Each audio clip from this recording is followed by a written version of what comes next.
আমরা এত কষ্ট করে কুরবানি করব, যদি আমাদের কুরবানি আল্লাহ তাআলা কবুল না করেন, তাহলে আমাদের এত কষ্ট, টাকা সব বিফলে চলে যাবে। তো ৫ ব্যক্তির কুরবানি আল্লাহ তাআলা কবুল করবেন না।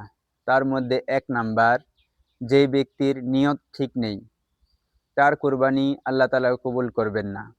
শুধু গোশত খাওয়ার নিয়তে যদি কুরবানি করে, তাহলে তার কুরবানি আল্লাহ তাআলা কবুল করবেন না। ২ নাম্বার, ওই ব্যক্তির কুরবানি আল্লাহ তাআলা কবুল করবেন না, যেই ব্যক্তি মানুষকে দেখানোর জন্য কুরবানি করে যে আমি কুরবানি করলাম, মানুষ আমাকে বড়লোক মনে করবে, কুরবানিদাতা হিসাবে জানবে। ৩ নাম্বার, যারা হারাম টাকায় কুরবানি করবে, তাদের কুরবানি কবুল হবে না। ৪ নাম্বার, ওই পশুর দ্বারা কুরবানি কবুল হবে না, যেই পশুর বয়স হওয়ার আগেই সেই পশুকে দিয়ে কুরবানি করা হয়।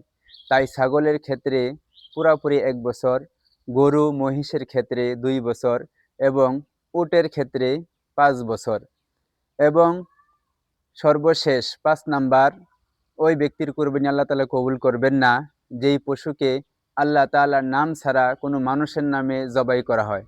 তাই এই ৫টা বিষয় আমরা অবশ্যই খেয়াল রাখবো, তাহলে আল্লাহ তাআলা আমাদের কুরবানি কবুল করে নিবেন ইনশাআল্লাহ।